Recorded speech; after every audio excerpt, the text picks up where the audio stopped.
Hi friends, welcome to Malar's cook book. இன்றைக்கி நம்மளோட சேனலில் நம்ம ஃபெஸ்டிவல் அப்போ செய்யக்கூடிய ஒரு ஸ்நாக் ரெசிபி தான் பார்க்க போகிறோம். அது என்னென்னா முறுக்கு. இது ரொம்பவே மொறுமொறுன்னு கிறிஸ்பியாக இருக்கும். இனி நம்ம முறுக்கு கடையிலேயே வாங்க அவசியம் இல்லை, ஈஸியாக வீட்லேயே செஞ்சிடலாம். வாங்க எப்படி செய்கிறதுன்னு பார்க்கலாம். பொதுவாக முறுக்கு செய்கிறதுக்கு நம்ம அரிசியை வெயிலில் காய வைக்கணும், அப்புறம் அதை அரைச்சி மாவு பண்ணணுன்னெல்லாம் பெரிய ப்ராசஸ் இருக்குது. ஆனால் இன்றைக்கி நம்ம கடையிலே விற்கிற அரிசி மாவை வச்சு எப்படி பண்ணுறான்னு தான் பார்க்க போகிறோம். இப்போது நம்ம முறுக்கு பண்ணுறதுக்கு 1/2 கப் அளவு தோல் நீக்கின வெள்ளை உளுந்து எடுத்துக்கலாம். இதை நம்ம லைட்டாக வறுத்துக்கலாம், மீடியம் ஃப்ளேமில் வச்சு வறுத்துக்கலாம். நம்ம முழு உளுந்து தான் சேர்த்தணும், உடச்ச உளுந்து சேர்த்தக்கூடாது. நம்ம முழு உளுந்து சேர்த்துறனால நம்மளுக்கு முறுக்கு நல்லா சாஃப்டாகவும் கிறிஸ்பியாகவும் இருக்கும். மறக்காமல் நம்ம லோ ஃப்ளேமில் வச்சு வறுத்துக்கலாம். உளுந்தோட கலர் மாறக்கூடாது, அதே மாதிரி உளுந்தோட வாசனை வர வரைக்கும் வறுக்கணும். இந்த மாதிரி வறுபட்டதும் நம்ம ஸ்டவ் ஆஃப் பண்ணிடலாம். இப்போது நம்ம ஒரு மிக்ஸி ஜார் எடுத்துக்கலாம். அதில் நம்ம வறுத்து வச்சுருந்த உளுந்தை சேர்த்தி நல்லா பவுடராக அரைச்சி எடுத்துக்கலாம். இப்போது நல்லா பவுடராக அரைச்சி எடுத்தாச்சு. இதை இப்போ ஜலிச்சிடலாம்.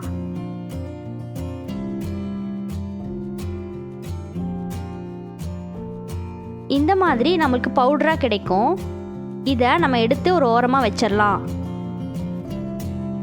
அடுத்து நம்ம ஒரு மிக்சிங் பவுல் எடுத்துக்கலாம். அதில் நம்ம அரைச்சி வச்சுருந்த உளுந்து மாவில் 1/2 கப் அளவு எடுத்து சேர்த்திக்கலாம். கூடவே 2 கப் அளவு அரிசி மாவு நல்லா சலிச்சு சேர்த்திக்கலாம். நான் கடையில் வாங்கின வெறும் அரிசி மாவு தான் எடுத்திருக்கேன். அடுத்து 1/4 கப் அளவு பொட்டுக்கடலை மாவு சேர்த்திக்கலாம். 3 டீஸ்பூன் அளவு சீரகம், உங்களுக்கு வேணும்னா நீங்கள் கருப்பு எள்ளு கூட சேர்த்திக்கலாம். அடுத்து 1/2 டீஸ்பூன் அளவு பெருங்காயத்தூள், தேவையான அளவு உப்பு,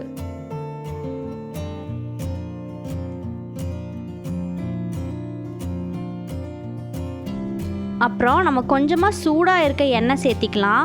நான் சமைக்கிறதுக்கு நம்ம யூஸ் பண்ணுற ஆயில் தான் சேர்த்திருக்கேன்.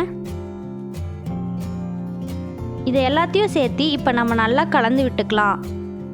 நீங்கள் எண்ணெய்க்கு பதிலாக வெண்ணெய் கூட சேர்த்திக்கலாம். அப்படி சேர்த்துறப்போ உங்களுக்கு இன்னும் கொஞ்சம் முறுக்கு சாஃப்டாக இருக்கும்.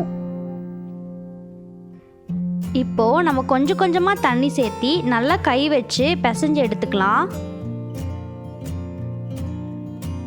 ஒட்டுக்கா தண்ணி சேர்த்தி பிசையக்கூடாது, கொஞ்சம் கொஞ்சமாக சேர்த்தி நல்லா பிசைஞ்சிக்கலாம்.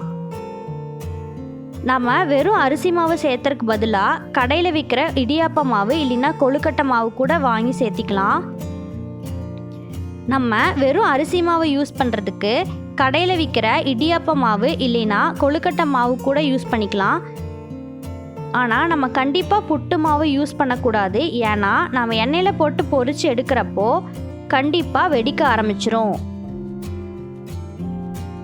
இப்போது நம்ம மாவு பிசைகிறதுக்கு நம்மளுக்கு 1 கப்புக்கு மேலே கொஞ்சம் அதிகமாக தண்ணி தேவைப்பட்டிருக்கு.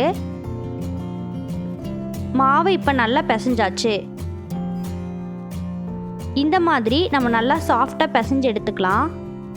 இப்போது நம்மளுக்கு மாவு ரெடி ஆயிடுச்சு. அடுத்து முறுக்கு புளியறதுக்கு இந்த மாதிரி 3 ஓட்டை இருக்க மாதிரி அச்சு எடுத்துக்கலாம். இப்போது இதை நம்ம முறுக்கு புளியறதுல போட்டு க்ளோஸ் பண்ணிக்கலாம். அடுத்து கொஞ்சமாக எண்ணெய் எடுத்து முறுக்கு புளியறதுல தேய்ச்சி விட்டுக்கலாம். அப்போது நமக்கு மாவு ஒட்டாமல் வரும்.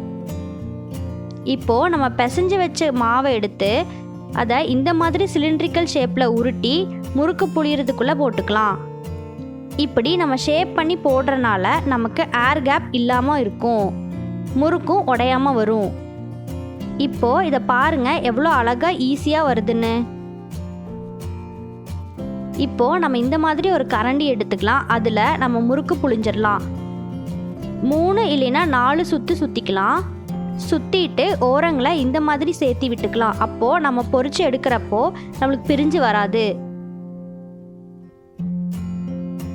அடுத்து ஒரு பேன் எடுத்துக்கலாம். அதில் 3 கப் அளவு எண்ணெய் ஊற்றிக்கலாம்.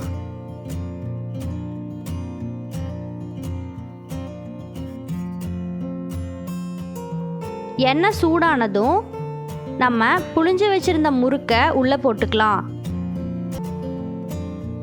நம்ம ஒன்றொன்றாவும் போட்டு பொரிச்சுக்கலாம். 2 முறுக்கு வேணுனாலும் அட் அ டைமில் போட்டு எடுத்துக்கலாம். இப்போது ஒரு சைட் கொஞ்சம் வெந்ததும் திருப்பி போட்டுக்கலாம். இந்த மாதிரி திருப்பி போட்டு எல்லா பக்கமும் வேக வச்சுக்கலாம்.